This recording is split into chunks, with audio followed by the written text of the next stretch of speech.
New reporting regarding mail-in ballots in swing state North Carolina indicate that some of these ballots are being trashed. Okay, they're being rejected. And so there was an analysis into which ballots in particular tend to get rejected. And the results are not shocking, but I'm gonna give you the results anyway, because it just further reinforces some of the concerns people have when it comes to how these elections are being carried out. So the early results on mail-in voting from one of the most crucial states in the country are in, and black voters' ballots are getting rejected more than 4 times as often as white voters' ballots. Of the more than 60,000 votes cast by white voters so far in North Carolina, 644 had been rejected as of Thursday at a rate of 1.07%. By comparison, 13,539 black voters had cast their ballots with 597 rejections and a rate of 4.41%. So as you guys can see, the ballots that are being turned in by black voters are being rejected. And look, this analysis didn't go into the specifics as to why it's happening, but I do think that it is, something to be concerned about. So of the 1,390 ballots that have been rejected in North Carolina, 46% came from white voters and 43% were cast by black voters. By comparison, 74% of the accepted ballots were cast by white voters and 16% were cast by black voters. So there's some significant disparity there when it comes to ballots based on the demographic turning them in, namely black individuals and white individuals. Yeah, in 2013, the Supreme Court basically struck down the 1965 Voting Rights Act, which was the most important law of the civil rights movement. It was the one that actually gave teeth to a lot of the previous civil rights acts in 1964, 1957. Like they were all kind of meaningless until they were coupled with the 1965 Voting Rights Act, which stated that, in the states that had a history of racial discrimination in voting patterns, that they would have to have pre-clearance from the federal government to make any change in like the voting protocols or whatever. That was basically struck down in 2013, and now you're obviously seeing in a lot of those states, especially in the South, the former, the states of Jim Crow and the Confederacy, a lot of these things coming back. And the reason why the Voting Rights Act was so good is because you didn't need to prove kind of racist intent. Like like who knows whether black people are obviously like disproportionately poorer than white people in the South. So like and that has all kinds of effects in like when they're like registering to vote and how they can fill out forms and things like that. But that doesn't matter. The intent doesn't matter. The point is that like it's at a rate of 4 times more. Therefore, according to the Voting Rights Act, the federal government would be able to step in and remedy the situation. But now they can't because the Supreme Court said we can't do that anymore. So the centerpiece of civil rights has been gutted, and this is the effect. Yeah, you're absolutely right. And anytime there was a statewide effort to change some of the election regulations, especially in southern states, the Voting Rights Act ensured that the state would have to check with the Department of Justice. In this case, it's a little different because you have William Barr running it, so I wouldn't really trust him. But the point is, there was a system of oversight to ensure that any effort to disenfranchise voters would be squashed immediately. That's gone now, and we are seeing the negative ramifications of that. But also, to a broader point that I want to make, Nando, and I want to get your thoughts more importantly. Everyone keeps talking about how important it is to vote in this election, how important it is to support Joe Biden, how important it is to get Donald Trump out.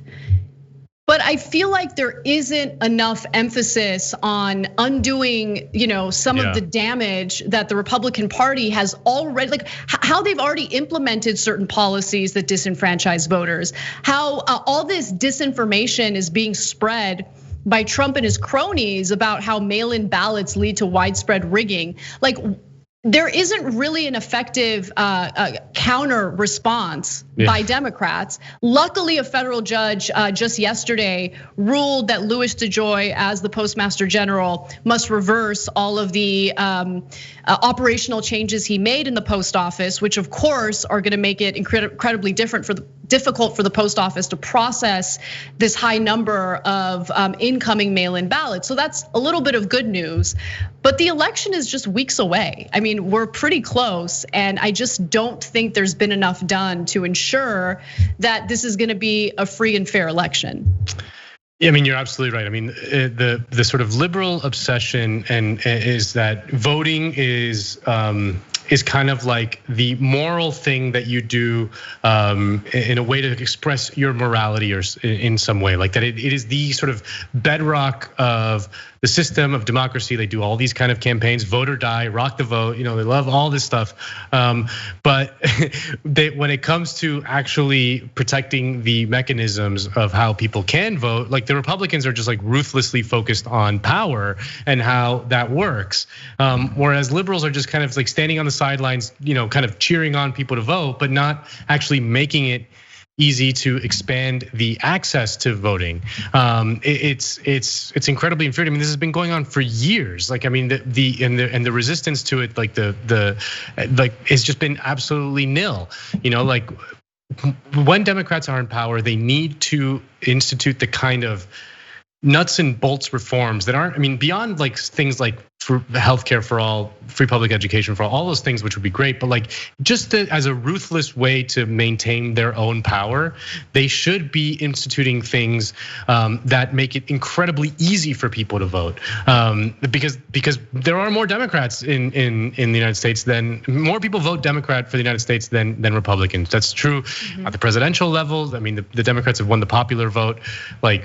They won it in 1992, they won it in 1996, they won it in 2000, they lost in 2004, they won in 2008, they won in 2012, and they won in 2016. There's more Democrats there, and if you look at the Senate, it's the same thing. More people vote for Democratic senators than Republican senators, but there's more Republican senators because of the way it's distributed. But so if the Democrats were ruthlessly focused on just this hyper kind of technocratic fix that would allow them to maintain more of their power, as feckless and corrupt as we think they are, and we can critique them all we want, like they also just don't understand how to maintain their own power. It's like the Republicans do that kind of all the time. That's what they're hyper focused on.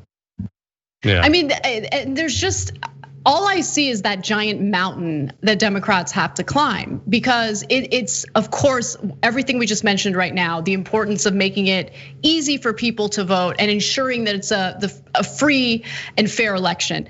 At the same time, though, even before that, they need to encourage people, inspire people to show up and vote or mail in their ballots. And by the way, if you happen to be one of the people living in North Carolina who had your ballot rejected, you can still vote in person, okay? So don't let that discourage you. Whether you're black, white, I don't care if you're gonna vote for Biden, Trump, although you're gonna vote for Trump, maybe, no, you can't, I'm just kidding. You can go to the polling place, you can vote. So please do that, because it is important for you to take part in this process. But yeah, you need to inspire people, number one, and you need to ensure that you protect like the mechanism in which people can vote for you so you can maintain power. And they're just awful at it. And people think when I say this, I'm just bitter because Biden's the candidate. No, you guys, we're past that. I'm trying to help. Like the fact that that people reject just information and evidence that can help blows my mind. But here we are. That's what we're dealing with. Thanks for watching The Young Turks. Really appreciate it. Another way to show support is through YouTube memberships. You'll get to interact with us more. There's live chat emojis, badges. You've got emojis of me, Anna, John, JR. So those are super fun. But you also get playback of our exclusive member-only shows and specials right after they air. So all of that, all you gotta do is click that join button right underneath the video. Thank you.